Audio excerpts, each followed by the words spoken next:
Hey guys, welcome back to another video. Well, you can call this kind of a equipment update on some different projects that I got to work on. Let's start over here on the combines first. Here on the 72, you would have seen back in the fall, in fact it's when we were combining beans, how this auger buckled on me and the tube actually bent. And well, of course, I had told you there that machine shop had put that 4-foot section in, and they told me I actually wanted them to just take and just keep rolling sections, put them all together, make an entire new auger. Well, they told me, well, it don't look too bad. I think the real reason behind it is they were busy and they didn't have time, because on the second to the last field, it began to crack again about 6 inches above the new metal. I'll get there and show you. All right, there we are. But yeah, you can see we're cracking out again. So what I'm going to do, it means take the auger back off. Thankfully, with the auger not having anything in it, it comes off pretty easy, no big deal. But what I want them to do is what I wanted originally to begin with.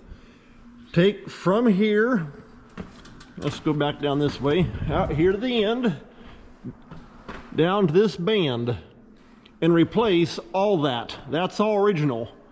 Of course, now these wrap bands, I would just take those off myself, and then just take the auger tube down. And because, as I've said before, when my dad and I bought this machine in 2018, I had them take and put this 1.5 foot section in. That's just a simple wrap band they wrapped around it. And because they would have butted this to that and extended the auger 1.5 feet.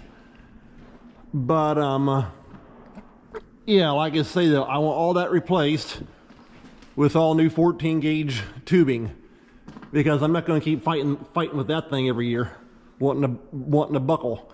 What I did to get me by, and that way we could finish, is on the R52, it's got one of these wrap bands as well. I actually took that off and put it on here. That way it gave a lot more strength by somebody wrapping the whole thing up. But as you can see, yeah, I can kind of push in right there. It's time for a new tube. So that's one project I got to do. Let's jump down here on the R52. Here on the throat, back here where the throat pivots. Of course, on a Gleaner rotary combine, you have 2 feeder house chains. You have the lower one, which runs from the outer end up here to where the throat pivots on the machine. That's your lower feeder house chain. And then going from, well, basically right above the axle hydro area on up to the rotor, you have your upper feeder house chain. This thing here, when I was getting it all cleaned up and all blowed out the air gun to put away for the winter, I took the thing in gear and ran it. I could hear a knocking noise. I've already gotten in there and doing some digging around. And sure enough, I'm beginning to suspect the 2 bearings on that drive shaft that drive the feeder house chain. So that means taking the throat off. So if you want to see how to take a throat off on a Gleaner combine, stick around or make sure you subscribe, because I'll be taking the throat off. It's not the first time I've done it, and putting new bearings in.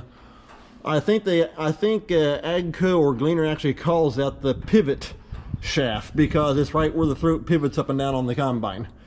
So that's another project I got to do. Now let's go look at the third one. It's even a lot more fun.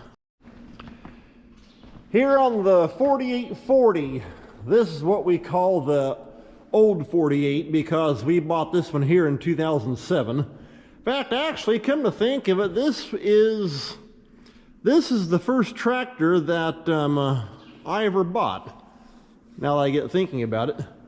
Actually, I bought half interest. Dad bought the other half, I bought half. And came from a neighbor of ours And then the other 4840 sitting back here, we call that the new 4840 because we got that one at the end of 2020. But anyway, up here on this one, in reality, this one here is actually newer. This here's a 1982, last year for the 40 series before going to the 4850. That one back there is actually a 1978, which is the first year for the 40 series. Anyway, when we were chisel plowing, as you've seen in my videos, having this one here on the 9-shank chisel plow, and we run roughly about 10 inches deep on the chisel plows, and so we're turning some dirt. But this thing here, I think I've already topped it off. Yeah, we're full right there. But every morning when I'd check the oil on it,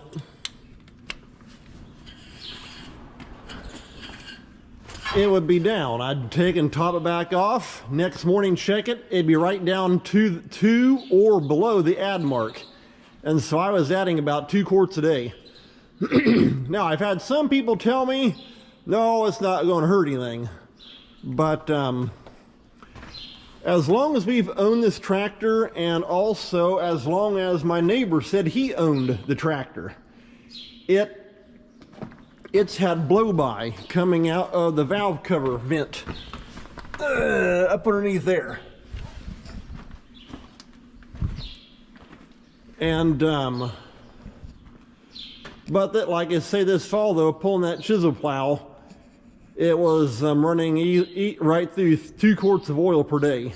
And so I've already talked to somebody else, a mechanic that I've had work on engine heads for me. And with 8,500 hours, he said the rings, which is what I was pretty much suspecting. So you probably already know where I'm heading. That means this tractor is due for an overhaul. And I'm hoping I can get by simply doing an in-frame. And so, which means I would be replacing everything except for the crank and the camshaft. And because he told me that, like I said, the guy, in fact, he's the one that I've had redo the engine heads on my WD Alice Chalmers, my little John Deere B. He redid the engine head on that. Last summer in 2022, when I took the engine apart on the one Alice Chalmers 7060, he redid the engine head on that one because he's got all the machining to do that. But he told me though that 90% of these John Deere motors that he sees, the crankshafts are always good. And so I'm hoping that's the case.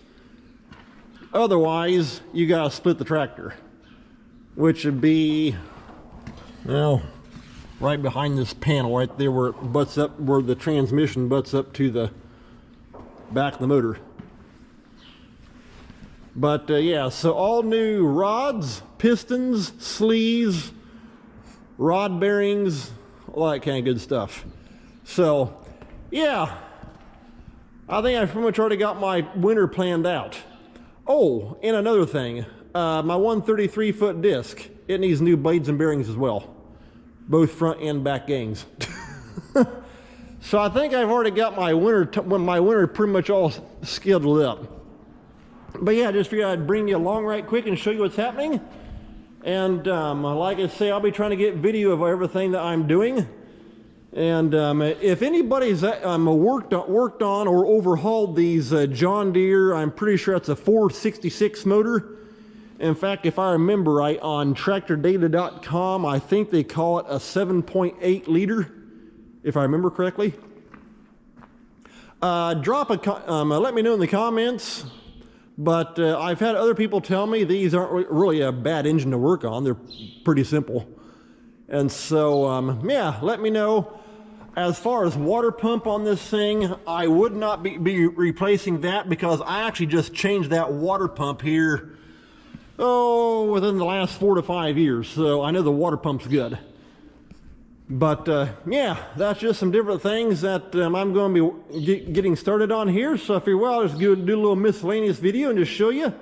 So like I say, if you want to see about working on this motor or pulling a through off the gleaner combine, redoing all that, make sure you subscribe, and we'll take care. We'll see you next time.